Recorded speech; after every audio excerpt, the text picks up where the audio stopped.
Silakan duduk. Haleluya, haleluya, puji Tuhan.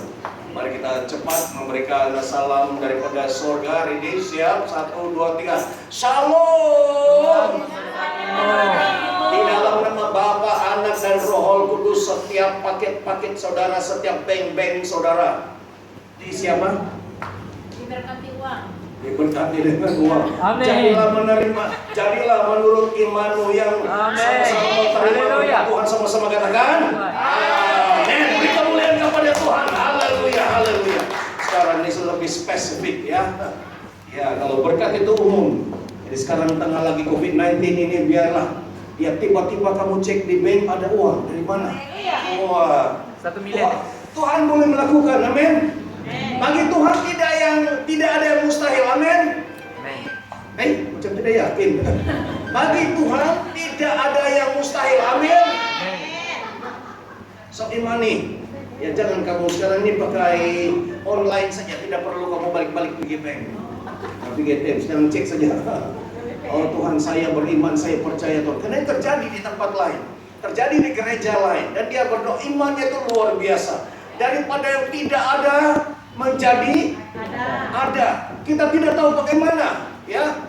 Mana tahu kita sistem itu tiba-tiba dia muncul di dalam akun kita. Haleluya. Nah, sekarang saya bicara tentang uang. Lagi tidak ada uang, kalau cerita pasal uang, wah haleluya. Tambah imannya. Oke, puji Tuhan. Sekali lagi shalom kepada semua, selamat datang kepada yang baru sampai ya ke rumah Tuhan. Seperti yang saya umumkan di WhatsApp, saya minta sebenarnya semua jemaat Arkesi yang kita panggil Arkesian, ya, artinya orang-orang yang berada di dalam Arkesi untuk hadir pada hari ini. Tapi saya belum umumkan sekarang. Nanti selepas penyampaian firman Tuhan yang singkat, karena nanti lepas acara ini kita langsung pergi ke rumah Brother Jimmy. Dia ada masak sendiri yang sedap-sedap, bro. Haleluya. Jadi saya berbicara hari ini tentang akhir zaman. Oke? Akhir zaman. Saya sudah selalu sharing tentang yang bagus-bagus, yang enak-enak. Ya, diberkati. Tapi sekali-sekala jangan beri gula-gula saja, jangan beri coklat saja, jangan beri susu. Kali ini saya akan beri kamu apa? 1, 2, 3. Ya, hari itu kan saya bilang kasih tulang. Kali. Oke. Pesan dan amaran. Oke bro, nanti jumpa. Kami akan cepat selesai ini, ya. Pesan dan amaran.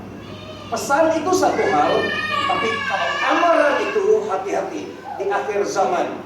Ya, message, warning, in the last day, hari yang terakhir.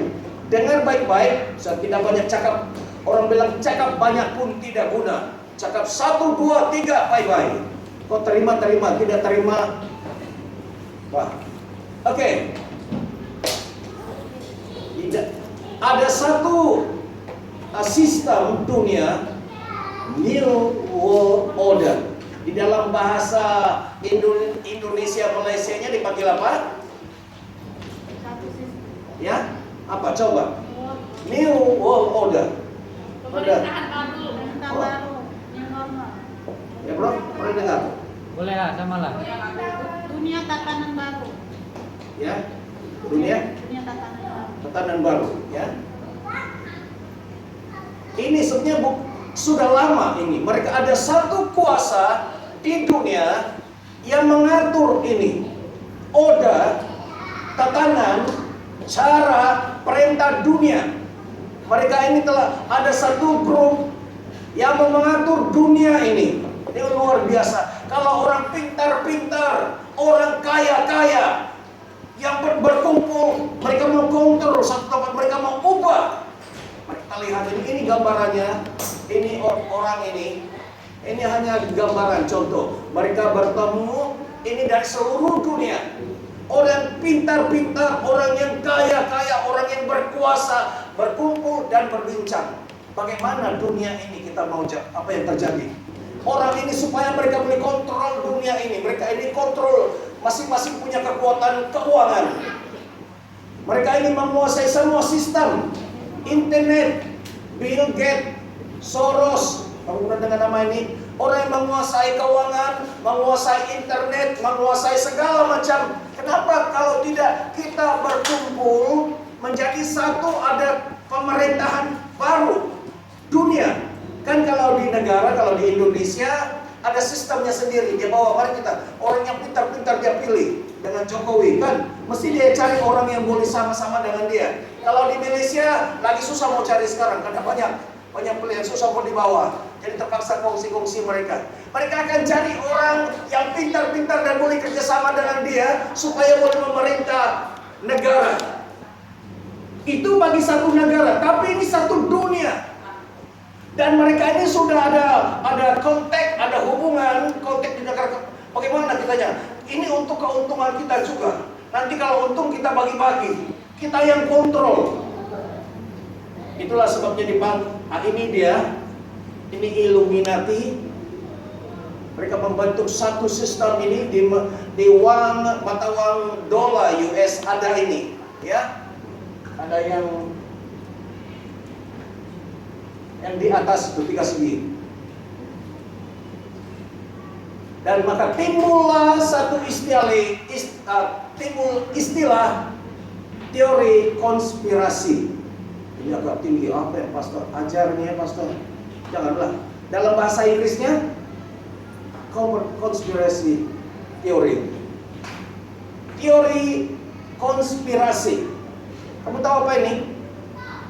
Di mana orang-orang yang tadi saya bilang yang pintar-pintar, kaya, berkuasa, berkumpul sehingga mereka mau membentuk dunia ini. Mereka kontrol media. Kamu tahu media? Mereka kontrol media itu nanti supaya beritanya semua sama. Sebenarnya tidak ada. Tidak ada, tapi mereka perintahkan mereka buat satu berita. Jadi ini media ini bukan satu, banyak. CNN apalagi semua. Bukan yang berita-berita yang kecil, yang RTM. Tapi semua yang besar-besar, yang peringkat seluruh dunia, ini memberitakan yang sama. Ini juga sama. Sehingga nanti itu mempengaruhi manusia di muka bumi. Oh, beritanya sekarang yang ini. Semua sama. Sebenarnya tidak betul. Amin. Seperti ceritanya yang coronavirus. Itu sebenarnya tidak ada, tapi diperbesar-besarkan. Tapi pastor kalau tidak ada, kenapa? Ada yang sakit juga, pastor, ada yang mati. Karena diperbesar-besarkan. Seluruh dunia berita, semua diberitahu. Kadang-kadang kita ada dengar sebenarnya itu politik. Sebenarnya kecil, tapi diperbesar-besarkan supaya boleh buat darurat. Ada kita singgung, dia ada yang marah. Jadi ini kuasa mereka ini yang berita hal kecil diperbesar-besarkan. Saya tidak tahu kenapa saya jarang dengar video-video yang dipost rekaman Brother Jeremiah yang begitu rajin sekali. Tapi ada satu itu saya sambil buat khotbah saya on saja dia. Ya ini pastor dia khotbah, tapi dia ada sebut katanya pada tahun 2013. Tahun berapa? 2000? Berapa tahun jarak dengan sampai sekarang? 2013 sampai 2020 berapa tahun? Ya? 7 tahun. Tapi kamu tahu katanya pada tahun 2013 ada satu kumpulan penyanyi, dia cipta lagu. Dan seni kata lagu itu sama sekali tentang yang COVID-19 ini. Dia katakan tentang virus, nanti dia akan seperti satu gelombang ke seluruh dunia. Dan dia ada sebut juga corona. Heran, ini 7 tahun yang dulu. Semua apa yang coronavirus sekarang ini, semua ada di dalam lagu itu. Kemudian orang yang sekarang sudah tahu dengar lagu itu, katanya, bagaimana kamu tahu? Bagaimana kamu cipta lagu itu sedangkan itu 7 tahun yang dulu? Bagaimana kamu tahu yang ini adakah ini mujizat? Adakah ini mujizat karena lagu kamu ini digenapi sekarang? Dan orang itu beritahu yang mencipta lagu itu, sebenarnya kami cipta lagu ini, kami mendapat ilham. Dan kami terbaca ada satu tulisan dan itu adalah konspirasi. teori. Artinya ada orang sudah dulu tulis apa yang akan terjadi. Jadi kemudian mereka terbaca itu, mereka tertarik. Artinya ini semua sudah di-plan. Lagi, ini semua sudah direncanakan, sudah dirancang semuanya. Jadi kita ini yang menjadi mangsa, jadi bodoh-bodoh ikut. Dan bagaimana cara sekarang ada juga dia katakan, semua orang mesti pakai emas. Saya pergi kemarin di Today makan di pintu, tidak tahu kalau istri saya perasan, di pintu masuk itu dia ada tulis di sana perasan gitu. No mask, no enter. Ya, ada tempat-tempat yang lain. Tidak ada mask, tidak boleh masuk. Tapi kamu perasankah selepas mask ini, yang selepas ini nanti akan mau membiasakan orang no mask, no enter. Nanti dia akan tulis, dia akan tukar S itu menjadi R.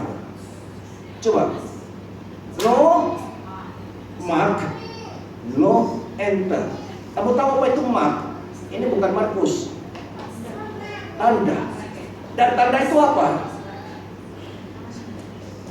Sama di dahi atau di tangan. Dan itu Alkitab sudah tulis. Kalau orang tidak ada tanda itu, dia tuh tidak boleh membeli, tidak boleh menjual. Sudah diberitahu. Orang mau membiasakan istilah itu, mereka begitu pakar. Orang yang paling pintar di seluruh dunia, orang yang paling kaya di dunia bersatu, paling pintar bersatu, orang yang berkuasa di dunia bersatu, maka mereka boleh kontrol dunia. Ya, mereka boleh kontrol dunia. Kalau orang pintar saja di sini, dia boleh kontrol JB, kontrol Merak Melaka dengan Borneo Performance. Oh, hebat. Kan? Itu baru di sini. Tapi kalau peringkat dunia kau tidak akan pandang. Tapi inilah orang yang pintar-pintar ini, dia ada klik. Karena kenapa dia boleh klik? Orang yang sama-sama pintar sedang cerita. Orang yang sama-sama kaya sedang cerita. Orang yang sama-sama ada power sedang cerita. Coba orang miskin mau cerita dengan orang kaya, tidak kena pandang. Karena itu bahasa mereka. Kau ada 3 bilion, saya ada 3 bilion. Mari kita sama-sama cerita tentang bagaimana memajukan, mengembangkan kita punya bisnis, keuangan kita bagaimana. Ini peringkat seluruh dunia. Kalau orang ini sudah pintar sendiri-sendiri, dia mau lagi lebih pintar, pinjam otak satu orang nih. Ya, sama-sama. Bagaimana? Kita bukan hanya untuk satu negara, tapi kita mau kontrol seluruh dunia. Masuk akal atau tidak? Masuk akal kan? Dan ini yang mereka lakukan. Dan pasti musuh ketat pribadi saya itu cari orang ini. Mereka akan rasuk orang ini. Orang yang pintar kalau melakukan hal yang baik, baiklah jadinya. Tapi kalau yang jahat, jahatlah. Mari kita lihat ayat firman Tuhan. Di dalam Wahyu 22 ayat 6. Kamu baca sama-sama. 1, 2, 3. Malaikat itu berkata kepadaku, Semua perkataan ini dapat dipercaya dan benar. Tuhan dari roh para nabi menyuruh malaikatnya untuk menunjukkan kepada hamba-hambanya apa yang harus segera terjadi. Ini di dalam kitab Wahyu yang terakhir. Kitab yang terakhir. Haleluya, haleluya. Oke? Malaikat itu berkata kepadaku, di sana ialah Yohanes. Ya, kamu dengar saja, biarkan mereka. Mereka sedang berurusan, mereka di alam roh, tapi mereka kan bukan supaya tidak mengganggu kita. Saya tidak tahu apa yang terjadi di alam roh, tapi biarkan mereka. Kita dengar maksudnya. Oke? Semua perkataan ini dapat dipercaya dan benar. Artinya kalau percaya, boleh dipercaya dan benar, artinya kita harus dengar. Oke, dan percaya. Seterusnya. Oke, baca sekalian. Kamu baca ayat 7, saya baca ayat 8. 1, 2, 3. dengarlah kamu, berkatalah, berkatalah orang yang menaati perkataan buat kitab ini. Oke, jadi Diberkatilah orang yang menaati perkataan nubuat kitab ini, yaitu aku Yohanes yang telah mendengar dan melihat semuanya itu. Ketika aku mendengar dan melihat semuanya, aku bersujud untuk menyembah di kaki malaikat yang telah menunjukkan semua itu kepadaku. Ada seorang hamba Tuhan, Yohanes, dan malaikat itu, haleluya, kita punya malaikat. I thank you malaikat. Mereka menampakkan kepada Yohanes dan memberitahu kepada Yohanes lagi. Oke, saya akan bacakan, kamu dengar sendiri. Namun ia berkata kepadaku, jangan lakukan itu. Aku adalah hamba, sama seperti kamu dan saudara-saudaramu. Artinya Yohanes mau sembah dia.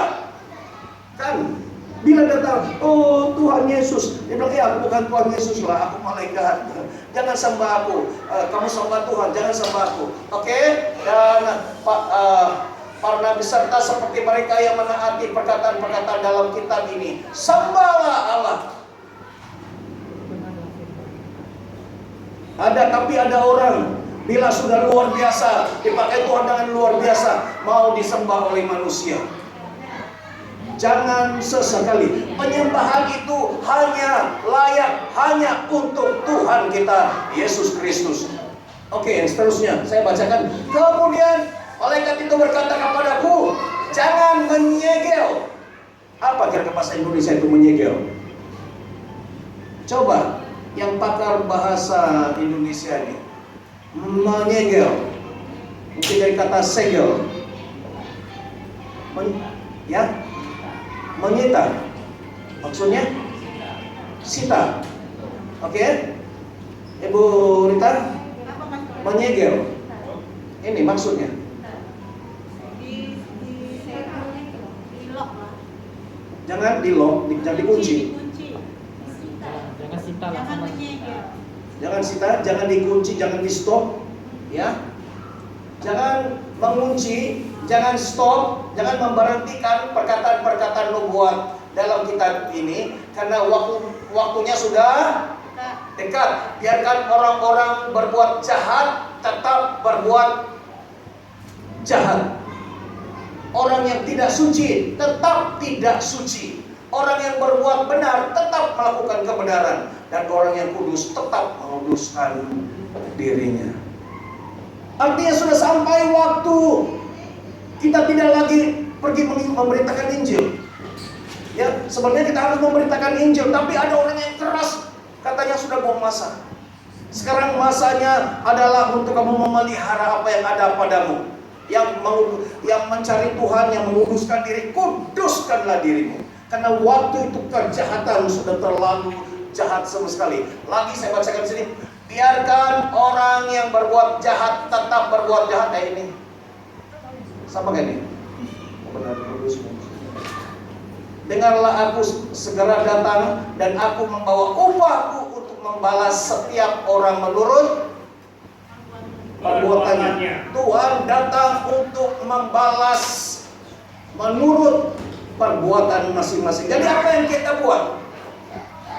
Apa yang kita buat itu yang nanti dibalas oleh Tuhan. Sharon Magdalene, dia melakukan, dia datang jauh-jauh datang ke sini. Tuhan akan balas. Amin. Haleluya. Ikhlas. Kau datang sini bukan cuma siapa-siapa. Anda tahu. Iya, Tuhan akan balas. Haleluya. Iya. Tidak ada siapa-siapa di sini saya mau jumpa best friend saya. Sana sudah nak sunyi, mau jumpa Ame, mau jumpa Ibu Rita. Haleluya. Tapi kalau memang kau datang sini cari Yesus, kau juga jumpa dengan mereka. Tuhan akan balas. Katanya Tuhan lihat hatimu, Tuhan akan balas. Jadi setiap kita, katakan setiap kita yang datang, yang melakukan datang di hadapan Tuhan, Tuhan akan balas. Amin. Menurut perbuatan kita. Kalau kita buat baik, dibalas dengan baik. Kalau kita buat jahat, asal buka mulut melukakan hati orang, asal buka mulut mengumpat orang, asal buka mulut pingsan orang karena tidak bersih. Tuhan akan balas. Oke, firman Tuhan bukan saya katakan, tapi firman Tuhan mengatakan, dan inilah hari yang terakhir. Hidup kita harus diubah. Tidak lagi sama seperti dulu. Kalau dulu katanya tunggulah pastor, tunggulah 30 tahun baru saya berubah. Masih banyak masa pastor, relax lah. Ada apa nih pastor nih? Kenapa pastor semangat betul? Relax, masih banyak masa pastor. Mau dengar nih orang cakap masa, relax lah. Apa lah kalau kamu mau pergi gereja, mau cari Tuhan, masalah masih oke. Sekarang ini COVID-19 tidak ada apa-apa. Tunggu sudah habis COVID ini, barulah kita cari Tuhan. Itu bahaya. Kita mesti ubah. Bahkan pada kesempatan pada masa inilah COVID-19 ini kita betul-betul cari Tuhan. Amin. Cari Tuhan. Karena sampai satu waktu, satu masa kau tidak dapat cari Tuhan lagi. Sampai firman Tuhan mengatakan, sampai kau menangis dengan air mata darah pun kau tidak lagi menemukan Dia. Selagi ada kesempatan, selagi kita masih boleh datang ke gereja, datanglah ke gereja. Karena ada masa nanti kita tidak boleh lagi datang ke gereja. Gereja ditutup. Si pastor pun tidak boleh buka. Walaupun saya tinggal di sini, saya buka untuk diri saya sendiri saja. Ya. Karena waktu itu akan ramai orang berjalan-jalan sebagai spy. Dia akan perhatikan, cari. Seperti waktu Daniel. Kan, masih ingat Daniel? Katanya dilarang, tidak boleh buat apa-apa, tidak boleh menyembah. Hanya satu saja menyembah. Siapa? Raja waktu itu. Tapi kedapatan. Si Daniel itu di tempatnya sendiri, bukan di luar kan. Di biliknya, di tingkat atas, dia buka jendela dan dia berdoa. Bagaimana ada spy? Orang tengok. Karena mereka tahu si Daniel ini selalu berdoa. Kita perhatikan. Nah, tengok jendelanya sudah buka. Dan mereka perhatikan, nampak si Daniel berdoa. Waktu itu belum ada kamera digambar, tapi ada 2-3 orang menjadi saksi dan mereka beritahu raja. Dan itu sebabnya si Daniel ditangkap dan dihukum. Saya ingin beritahu ini serius, karena ada orang panggil anggap perkara ini tidak apalah, cuti-cuti lah nih, janganlah. Saya mesti kira minggu pertama datang ke gereja. Kenapa? Karena ada perjamuan kudus. Dan kedua ada makan-makan. Tapi minggu ini tidak ada makan-makan. Tetap juga ada makan-makan di tempat Brother Jimmy. Ya. Hari minggu pertama saya pergi. Minggu kedua, minggu ketiga, itu tidak pergilah. Saya pergi buat urusan. Nanti minggu yang keempat baru saya pergi. Mungkin. Tapi saya ingin beritahu saat-saat terakhir ini, carilah Tuhan. Saya serius. Saya buat khotbah yang ketawa-ketawa, buat mujizat-mujizat yang Tuhan lakukan, Tuhan yang lakukan, bukan saya. Pelepasan-pelepasan, happy kan? Wah, menangis dia happy. Tapi satu saja, kamu hebat-hebat pun kalau tidak masuk surga, sedih. Saya ceritakan betapa hebatnya surga. Wah, betapa memperlengkapkan diri kita untuk masuk ke surga. Di surga itu bagaimana? Tapi kalau tidak masuk surga, buat apa? Kalau saya bilang kita pergi Israel, pergi melawan, melawan. Buat persiapannya, ongkosnya berapa? 4.000, 5.000. Kamu tahu kalau pergi di Israel, kita pergi tempat-tempat ini di mana Yesus ada dulu, tempat Paulus, ya. Keadaannya sana bagus, sudah kumpul uang, sedikit-sedikit kumpul uang, tapi tidak jadi pergi. Tinggal kenangan. Ini sama juga halnya pergi ke surga. Sudah disediakan. Tiba waktu saya berdoa beberapa hari ini, kata Tuhan, kamu masih ingat kunci? Yesus turun ke dunia, bukan hanya ke dunia, tapi dia masuk ke alam maut. Apa dia buat di sana? Diambil apa? Diambil Kunci. kunci. Kunci apa? Kerajaan maut. Dia ambil tuh kunci kerajaan maut. Tapi ayat firman Tuhan mengatakan kepada yang lain, ayat firman Tuhan mengatakan dia berikan kita kunci apa? Apa? Kunci kerajaan. Apa yang kita buka di bumi akan terbuka di surga. Ada 2 kunci. Katanya apa yang terbuka itu tiba-tiba Tuhan beri rema kepada saya. Tiba-tiba dia, apa yang kamu buka di dunia akan terbuka di surga. Nah, kunci ini ada dua kegunaannya. Ada berapa? Selagi kita hidup di dunia ini, kehidupan kita, pelayanan kita perlukan kunci ini. Banyak di dunia ini sudah di-lock oleh iblis. Berkatmu sudah di-lock, kesehatanmu sudah di-lock, jalanmu sudah di-lock, hubungan keluarga suami istri sudah di-lock, dikunci semua. Sehingga kamu tidak boleh pergi mana-mana. Tapi kunci yang Tuhan Yesus berikan ini, orang yang terikat dengan kuasa kegelapan kita bukan. Dalam nama Yesus, terbuka, terlepas. Orang itu lepas. Haleluya. Kalau selama ini ada orang sakit-sakit terus, tidak sembuh-sembuh, terikat dengan penyakit, kita dengan kunci itu dalam nama Yesus yang buka untuk kesehatan dan orang itu sembuh. Haleluya. Beri kemuliaan kepada Tuhan. Saya mau beritahu kamu, kunci itu ada di tangan kamu sudah, tapi kamu mesti tahu bagaimana menggunakan kunci itu. Nah, kegunaan kunci ini yang kedua. Kegunaan yang keberapa? Kedua, kunci yang sama adalah ketika kamu pulang ke surga, kunci itu kamu buka pintu rumah masing-masing. Beri kemuliaan kepada Tuhan. Haleluya. Haleluya. Dia beri satu kunci dua kegunaan. Satu untuk pelayanan di dunia. Segala berkat-berkat Tuhan yang dikunci oleh kuasa kegelapan, kita boleh buka, senang buka. Ini kunci bukan sembarang kunci. Ini kunci apa? Kunci Master Key. Kamu tahu Master Key? Siapa pernah dengar? Itu kunci satu, tapi dia boleh buka semua. Tidak semua lah, tapi kebanyakan dia boleh buka. Kamu pernah nampak kunci dia katakan Master Key? Pak Yus tahu tuh Master Key? Pernah coba? Tidak tahu. Victor tahu, senyum ini mesti tahu. Ada Master Key? Ada lah. Ada. Boleh? Dia boleh buka ini kan? Ini boleh buka pintu nih, lepas ini boleh buka. Dan ada cara dia, ada bagaimana semua pintu boleh dibuka. Dan itulah pintu, kunci yang Tuhan berikan kepada kita.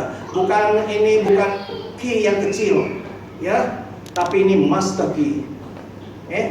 Dunia ada master key, kita pun ada master key, mah. Oh, ini siapa yang beri master key itu daripada master lah. Ini kunci Tuhan dari segala Tuhan kunci. Yang memberi itu kita punya Tuhan. Dan kita boleh buka apa saja. Bisnis tidak boleh maju, buka jadi maju. Haleluya. Mana lagi? Apa yang kamu buka? Jangan buka yang tidak bagus lah.